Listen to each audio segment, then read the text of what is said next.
A difusão é diretamente proporcional à pressão parcial do gás.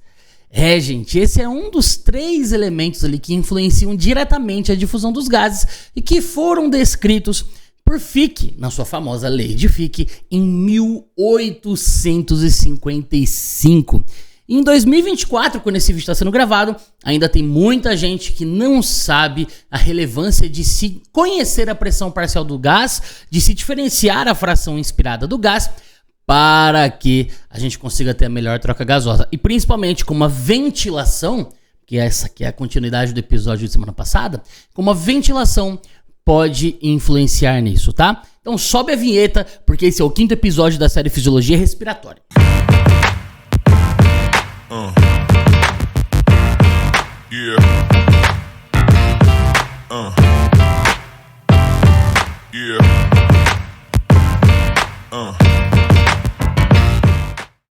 Vinheta subida.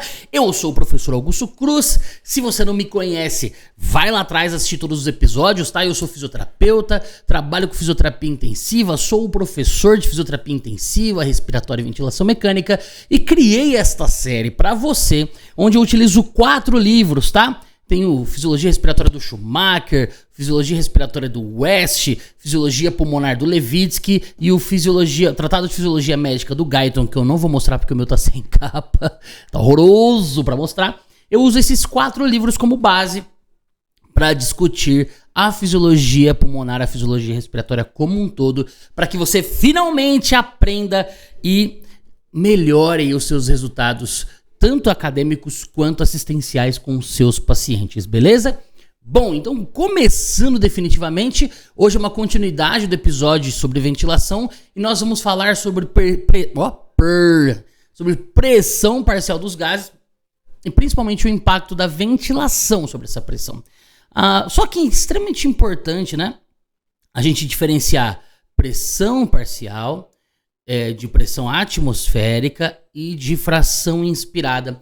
É sobre isso que a gente tem que entender, até para saber como que eu posso melhorar, contribuir, ajudar ou esperar que talvez não seja tão fácil assim, baseado no ambiente que eu tenho. Bom, para começar, vale lembrar sempre que o planeta Terra contém a sua atmosfera. Muito obrigado por isso, né? Porque isso que nos mantém vivo, isso que garante com que os gases fiquem aqui e não se dispersem no espaço, né? E essa atmosfera, que vai garantir com que nós tenhamos ali a manutenção desses gases, ela, então, tem toda a sua pressão justamente por se tornar um espaço, um ambiente ali conhecido, né? Até mesmo porque pressão, gente, é toda a tensão gerada pelo contato entre partículas em um espaço, né? Então, como eu tenho ali a atmosfera que garante uma limitação espacial, né, desses gases, e esses gases são formados por partículas, esse contato entre as partículas então vai gerar uma pressão. Obviamente, né, devido à gravidade do planeta Terra, nós temos então uma atração, né, uma atração radial para dentro, né, para o meio da Terra, que faz então com que esses gases tenham maior tensão mais próximo ao solo do que mais próximo ali à superfície da nossa atmosfera. Por isso, devido a essa atração gravitacional, essas moléculas de gases elas se acumulam mais próximo à superfície da Terra, propriamente dito, fazendo com que essa concentração de partículas, esse volume de partículas esteja maior, mais próximo do solo, tá? Se esse volume é maior, mais próximo do solo, o que nós temos é uma pressão maior, mais próximo ao centro da Terra, tá? E uma pressão menor conforme nós nos afastamos ali em direção à camada, aos limites da camada atmosférica. Por isso, nós temos nas pressões atmosféricas valores maiores quando nós chegamos ao nível do mar e valores menores conforme a altitude aumenta, tá? E isso se dá justamente por essa ação gravitacional que vai concentrar um volume maior de partículas dos gases mais próximo ao centro da Terra, no caso ali, nos limitando a superfície onde nós estamos, que é o nível do mar, o nível mais baixo conhecido, né? Beleza, conhecido não, o nível mais baixo de área habitável. Ah, mas tem caverna, tem metrô, tudo bem, gente. A gente tá falando do que é natural, não do que foi criado pelo homem para ir mais para baixo ainda. Enfim, então nós entendemos o que é pressão atmosférica, né? Que ela tem resultado aí, ela tem impacto, sofre influência com a altitude. Pressão atmosférica sofre esse resultado. Fração inspirada já é outra coisa. Porque assim, ó, fração indica uma relação, indica um percentual, indica uma quantidade proporcional que vai ter ali o seu ponto máximo considerado 100%, certo? Então, todos os gases somados correspondem a 100% dos gases. Agora, quanto desses 100% dos gases corresponde ao nitrogênio? Quanto desses 100% dos gases corresponde ao oxigênio? Quanto desses 100% dos gases corresponde ao próprio CO2? Quanto desses 100% dos gases corresponde a outros gases que nós temos na atmosfera? Então, isso agora nós vamos chamar de fração, que é um indicativo da proporção dessa quantidade de gás em relação ao todo, beleza? E obviamente, né, como muitos de vocês já sabem, mas se não souberem, esta aula os ensinará. Eita que é promessa, hein, pai?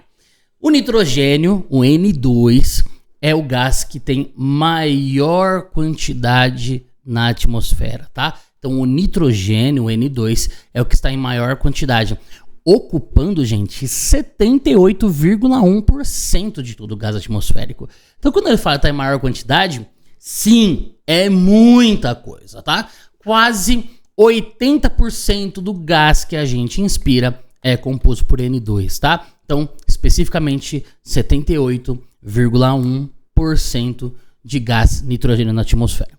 O segundo gás que está em maior quantidade é um gás que é bom para nós, que é o gás oxigênio, tá?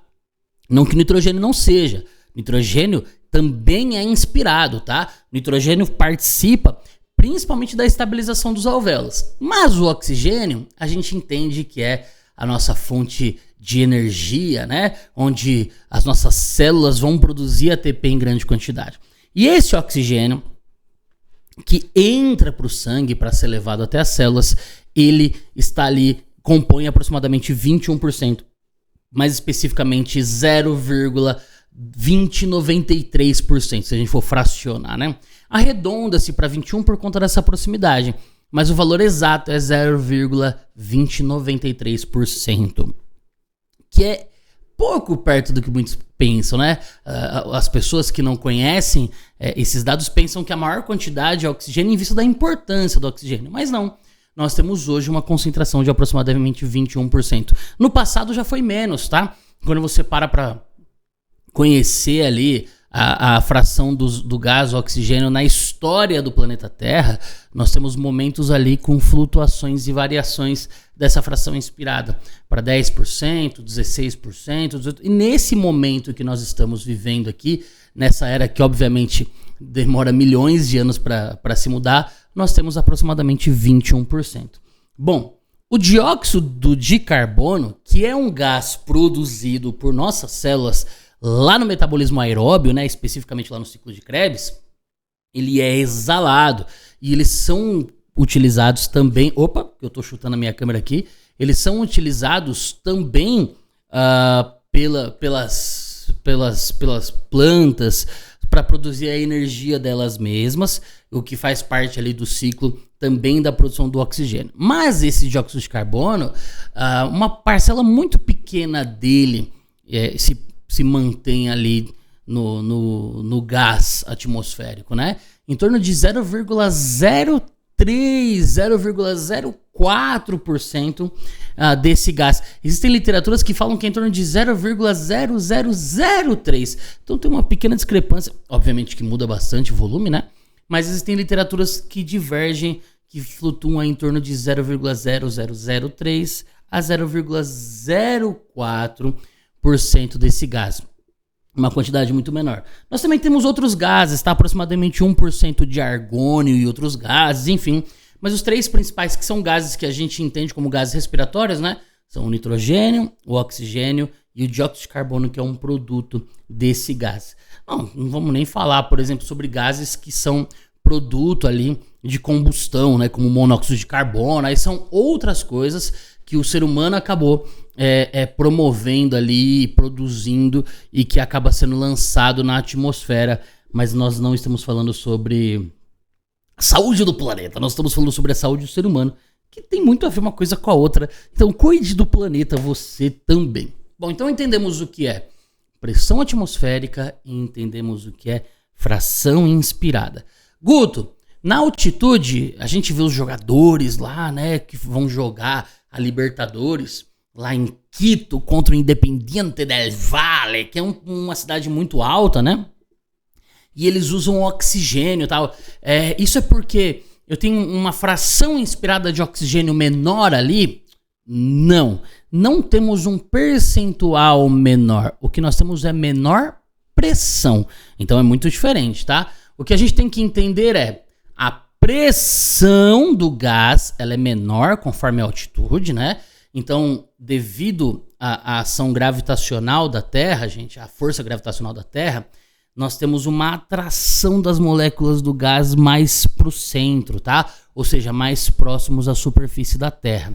E conforme isso vai subindo, conforme a altitude vai subindo, você vai tendo um volume menor desses gases e, consequentemente, uma pressão menor.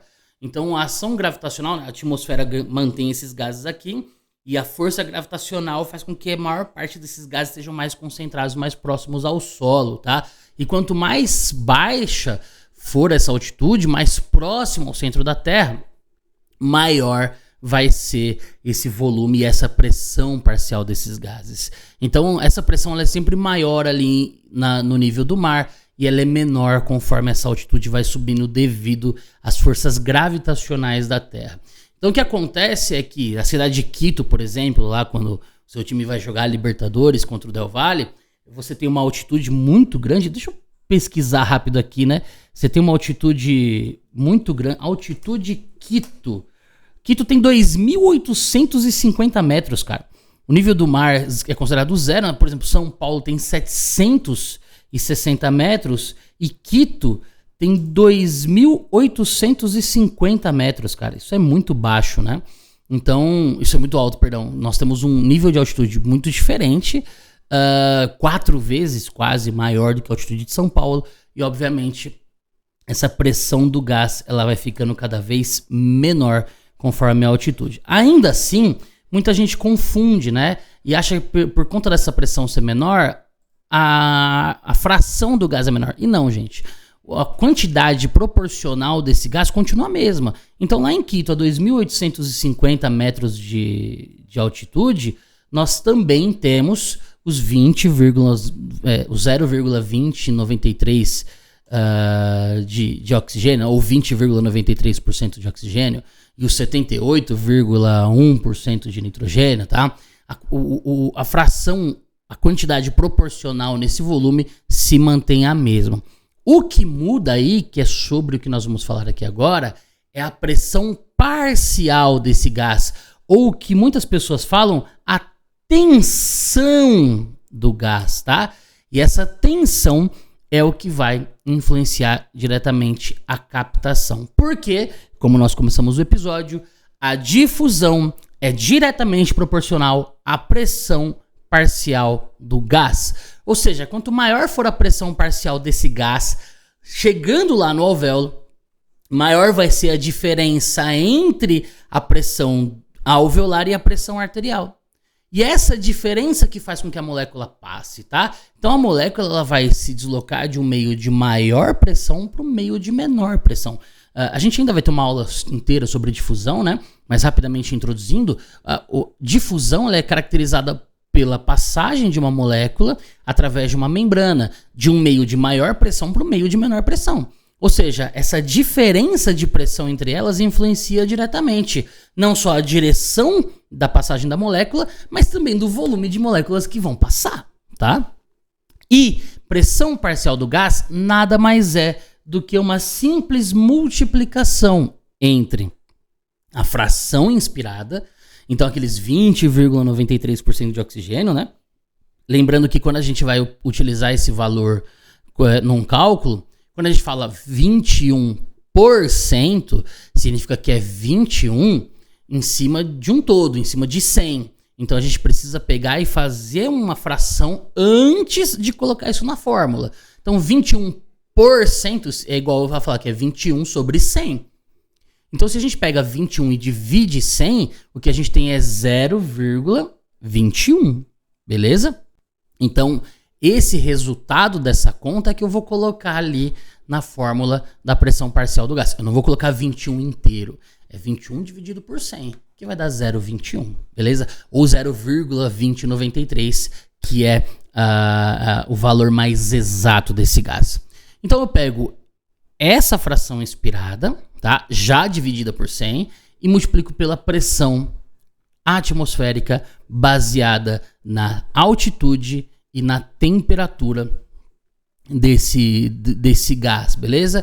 Então eu vou pegar ali a altitude, tá? E vou considerar a temperatura. Existem calculadoras que eu consigo ver. Eu tô até utilizando uma aqui chamada Omni Calculator, que eu joguei no Google ali, calculadora de pressão atmosférica, e ele gratuito me disponibilizou. Ele pede para você colocar ali a pressão ao nível do mar, que é considerado padrão ali 760 milímetros de mercúrio, tá? Você consegue colocar outras unidades dependendo da região aí do país que você mora.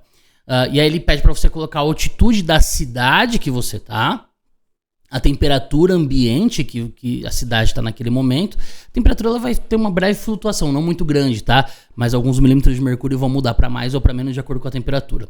E aí você vai ter ali a pressão atmosférica local. Se a gente considerar nível do mar, tá? Que é meu ponto referencial ali, né? O ponto de maior pressão atmosférica. Nível do mar, onde a pressão conhecida é de 760 milímetros de mercúrio, nós temos aqui já algumas contas criadas pelos autores, né? Por exemplo, se a gente considerar o valor exato da fração inspirada de oxigênio, que é 0,2093, e multiplicar isso pela pressão atmosférica do nível do mar, que é 760, nós temos um resultado de... Não vai dar para ver para vocês, é que tá ficando meio embaçado, né? Nós temos uma pressão parcial, tá? Uma tensão, na verdade uma tensão do gás atmosférico de 159 torricellis, beleza? Que é a unidade de medida que a gente utiliza, que é uma homenagem ao Torricelli, que foi o criador do barômetro, tá? Então, a ferramenta que a gente utiliza para medir a pressão atmosférica é o barômetro, e aí deu-se o nome da tensão do gás em homenagem a esse criador, que foi o Torricelli. Então, 0,2093 vezes 760, que é a pressão atmosférica do nível do mar, nós temos 159 torricellis. Eu tô com a calculadora aberta aqui, vamos fazer umas brincadeiras aqui, né? Vamos pensar aqui na altitude da cidade de São Paulo, que é onde eu moro. Nós temos aqui 760, 770 metros de altitude. E aí nós temos agora uma pressão parcial, uma pressão atmosférica de 695, tá? Se eu pego 695 e multiplico por 0,2093, cadê? 2093, agora eu tenho 145 torricellis, ou seja, a minha tensão do gás oxigênio é menor na altitude de São Paulo em comparação ao nível do mar, tá? E isso vai ter influência direta sobre a pressão alveolar desse oxigênio, beleza? Inclusive, curiosidades, né? Eu tinha um paciente com uma doença pulmonar obstrutiva crônica e ele sempre referia que quando ele ia pra praia, ele se sentia melhor, que a saturação dele ficava mais alta e ele queria entender por quê.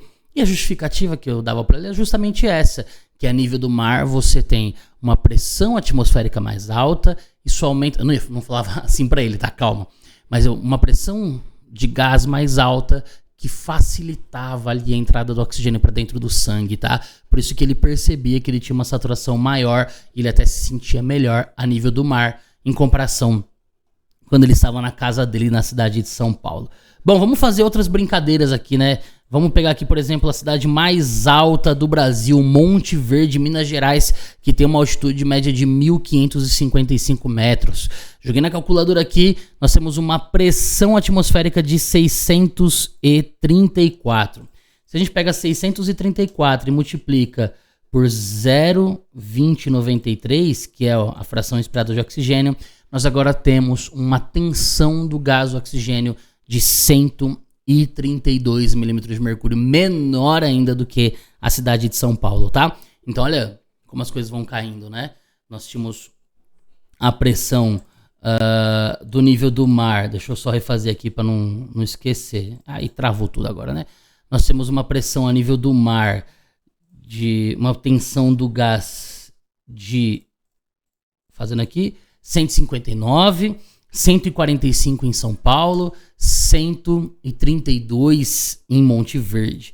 E se a gente for lá para Quito, que eu tinha falado que são 2.850 metros a nível do mar, nós temos uma pressão atmosférica de 545, que multiplicando por 0,93, nós vamos ter 114 milímetros de mercúrio de tensão do gás, tá? Então olha como isso vai caindo muito, tá? Conforme a altitude vai subindo. E é justamente por isso que a troca gasosa ela fica mais complicada. Mas ainda tem mais um detalhe nesse cálculo. Porque nós estamos calculando a tensão do gás atmosférico. Mas este ar, quando ele entra nas nossas vias aéreas, ele acaba sendo diluído pelo vapor de água. Então, se nós tivermos, obviamente, um paciente com uma boa hidratação, uma boa umidificação, um bom aquecimento, não só do ar, mas também do próprio paciente, tá? Nós temos ali em condições normais que vão manter a funcionalidade do corpo, a gente já viu sobre isso lá na aula de vias aéreas. Nós temos ali um vapor de água que vai saturar nessa molécula de gás e vai diluir. Lembrando que existe uma pressão padrão gerada por essa saturação, essa diluição, que é de 47 torricellis. E aí isso acaba diluindo, ou seja, é algo que a gente precisa desconsiderar neste cálculo. E aí se a gente vai fazer aqui, a nível do mar, o que a gente tem, né? 770 torricellis, o nível do mar, menos 47 torricellis desse vapor de água. Ou seja, antes de chegar ao alvéolo, nós temos que descontar e nós temos ali só 713 milímetros de mercúrio dessa pressão atmosférica chegando até o alvéolo, que se multiplicado pelo 0,2093, né, que é da fração inspirada do oxigênio, aí nós temos 149 torricellis chegando até o alvéolo.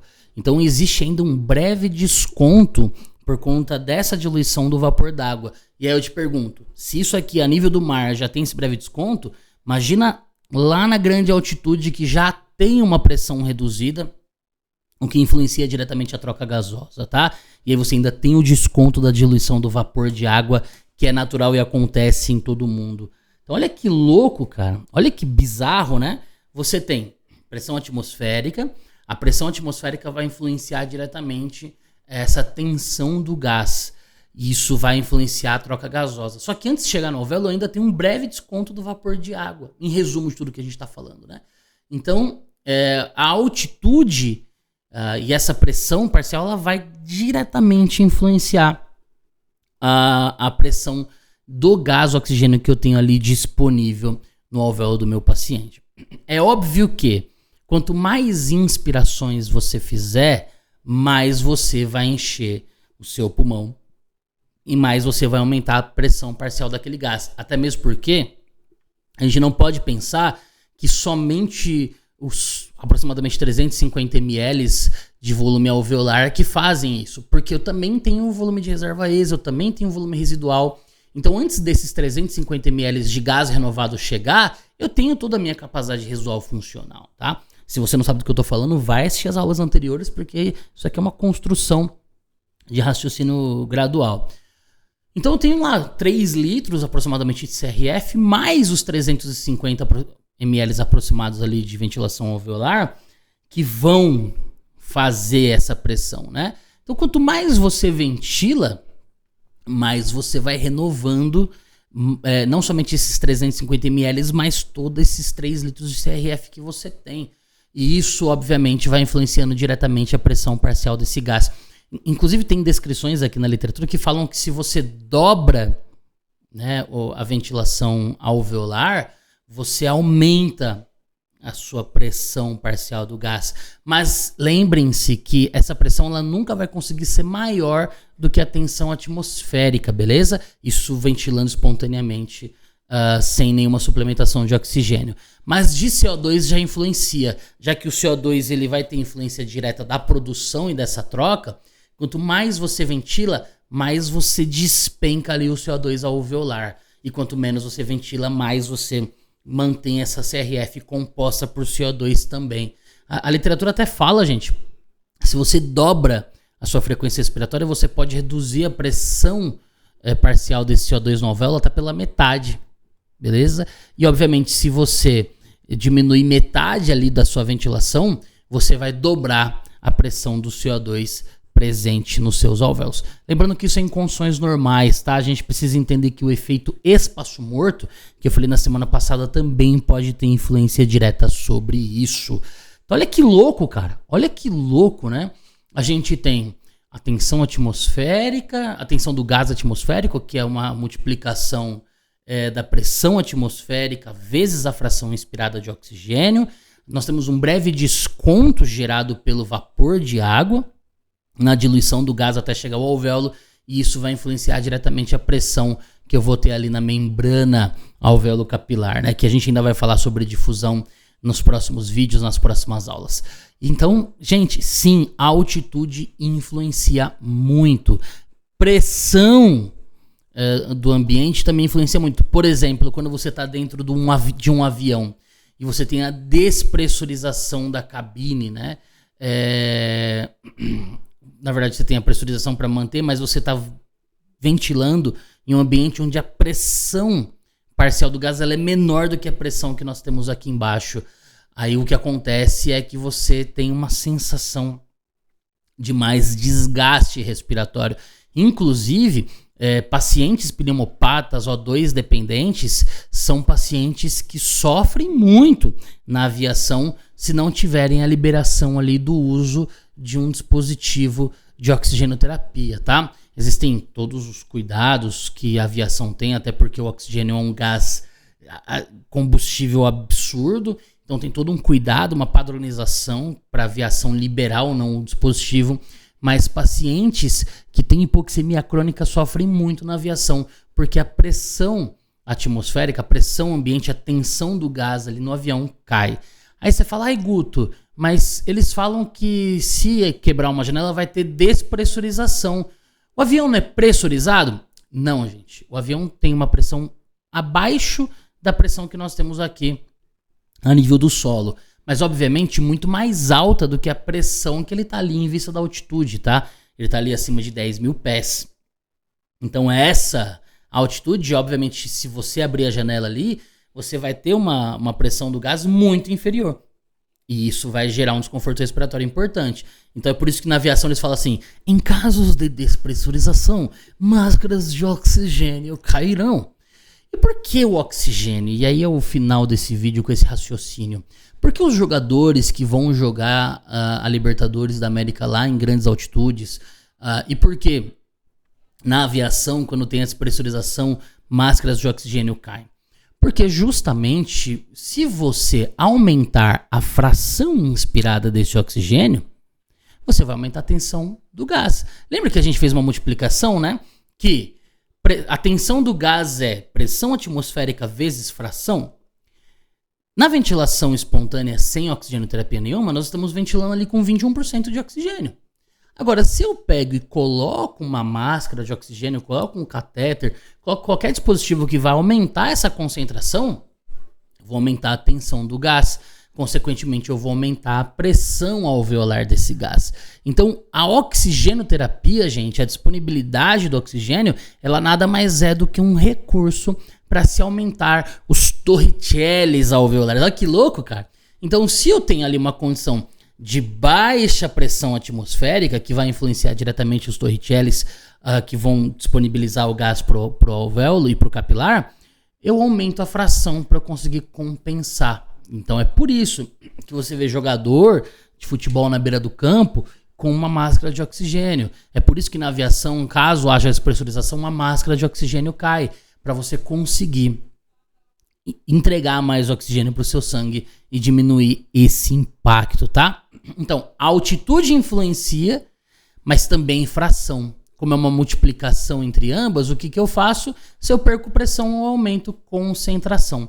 Inclusive, para os seus pacientes que têm um distúrbio de troca gasosa, e a gente vai aprender mais isso quando a gente for falar de difusão, você entrega o oxigênio, a oxigenoterapia tem como objetivo promover mais troca gasosa, promover mais entrega do oxigênio para dentro do sangue, justamente por esse mecanismo. Não agora a pressão atmosférica está afetada ou a fração está... Não é isso. Agora você tem uma patologia, um distúrbio de troca que está afetando essa entrada do oxigênio, mas você vai empurrar o oxigênio com mais intensidade, porque você vai aumentar a tensão do gás acima da atmosférica, aumentando a pressão alveolar e aumentando o gradiente de difusão. É isso.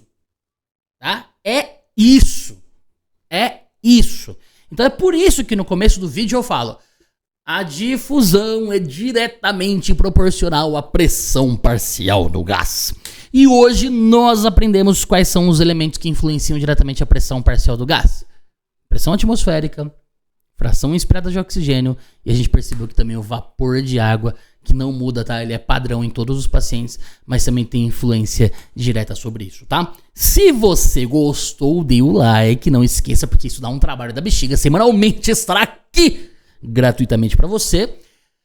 Dá o like, curte, comenta, compartilha, ativa a notificação. E semana que vem nós continuamos esse assunto, porque eu já falei meia hora sobre isso, então eu vou deixar o resto pra semana que vem. E é o seguinte, ó, se você quiser adquirir os livros, descrição do vídeo, onde você tem os links para você comprar nos preços mais em conta e nas edições mais recentes de cada um deles, tá bom? Obrigado a você que acompanha semanalmente aqui. Se você chegou por essa aula, não esqueça de assistir as aulas anteriores para você estar a par de toda a sequência da nossa discussão. E é isso, todas as quintas-feiras às 18 horas eu espero você em mais um episódio do Fisiologia Respiratória comigo, professor Augusto Cruz. Tchau.